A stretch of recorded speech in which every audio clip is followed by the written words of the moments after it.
Pernah nggak sih merasa tidak semangat kerja? Bisa jadi karena beberapa hal seperti sedang dalam kondisi badan yang tidak fit, sedang ada permasalahan pribadi, ditegur atasan, usulan tidak diterima, bonus yang diperoleh tidak sesuai harapan, target tidak tercapai, dan lain sebagainya. Sangat manusiawi dalam menjalani kehidupan sehari-hari berhubungan dengan orang lain secara profesional ataupun non-profesional mengalami naik turun. Kadang happy namun ada saatnya sedih. Kadang bahagia dan penuh semangat namun ada saatnya surut. Pasang surut di dunia kerja ini pastinya pernah dialami oleh semua orang.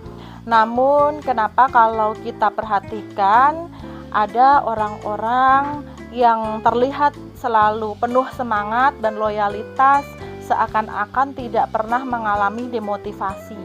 Tetapi di sisi lain ada juga orang-orang yang bisa dibilang terlalu mudah mengalami demotivasi.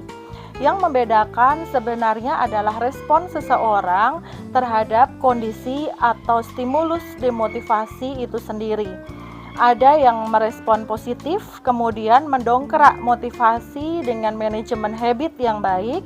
Ada juga yang merespon negatif dan memilih untuk mengeluh, meratapi, dan tidak mau move on dari keterpurukan tersebut. Beberapa tips yang bisa dipertimbangkan untuk memperbaiki kondisi-kondisi saat mengalami demotivasi atau penurunan performa kerja antara lain yang pertama, terapkan pola makan teratur. Terlihat klasik, tetapi hal ini sangat penting bahwa asupan makan menghasilkan energi dan energi inilah yang kita gunakan untuk beraktivitas sehari-hari. Maka perhatikan asupan dan pola makan kita, biasakan untuk makan yang tidak perlu mahal namun dengan gizi seimbang dan makan teratur sesuai anjuran ahli kesehatan. Yang kedua, olahraga teratur. Menurut ahli, olahraga bisa mengurangi hormon stres dan bisa memperbaiki mood. Dengan demikian, saat Anda rutin berolahraga, tubuh menjadi rileks, bahagia, dan penuh semangat. Yang ketiga, istirahat cukup. Istirahat merupakan kebutuhan mendasar setiap orang, sehingga perlu untuk menerapkan pola istirahat yang cukup untuk mempertahankan kesehatan, meningkatkan konsentrasi dan semangat kerja.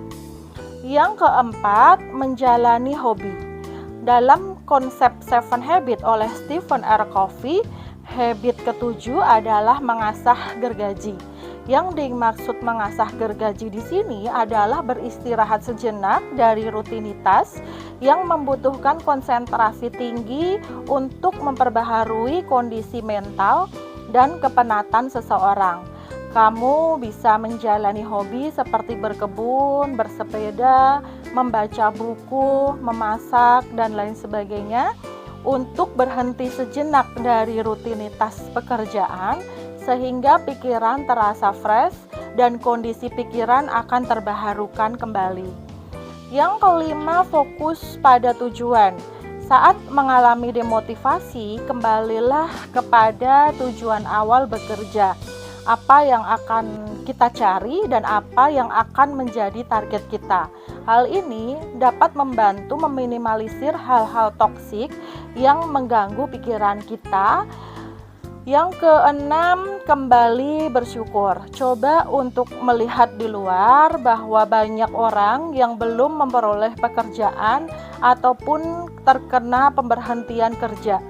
Dengan kondisi kita saat ini memiliki pekerjaan, tugas kita hanyalah fokus untuk mengelola pemberian Tuhan ini dengan tetap moving forward dan menjalani tugas dengan penuh loyalitas dan tanggung jawab.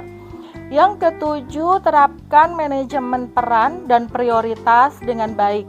Biasakan untuk membuat list prioritas atas setiap peran kita terhadap Tuhan, diri sendiri, pekerjaan, keluarga, teman, dan lain sebagainya.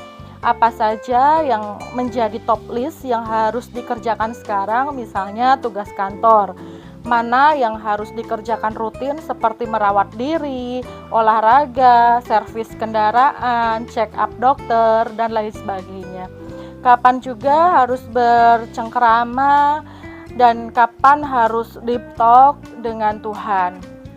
Pola kebiasaan memang tidak mudah dijalani, tetapi tidak ada pilihan lain. So must go on. Life need to moving forward. Sehingga kita perlu mengelola performa diri dengan baik untuk performa kehidupan yang lebih baik, dan pada akhirnya manfaatnya adalah untuk kita sendiri.